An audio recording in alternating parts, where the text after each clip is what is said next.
Министерот за финансии Зоран Ставрески истакна дека во рок од 3 месеци Државната пописна комисија треба да достави извештај за средствата што ги потрошиле за време на попишувањето.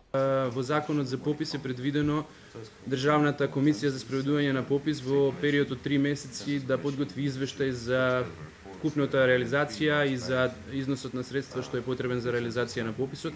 Кога ќе истечат тие 3 месеци, Државната комисија ќе го направи тоа.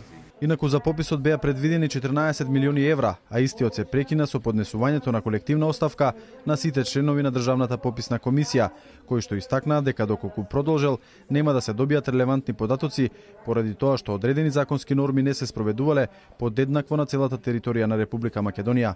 Попишувачите најчесто се соочувале со проблеми поради обидите за попишување на лица кои во последните 12 месеци не биле во Македонија и со обидите за попишување со фотокопирани лични документи.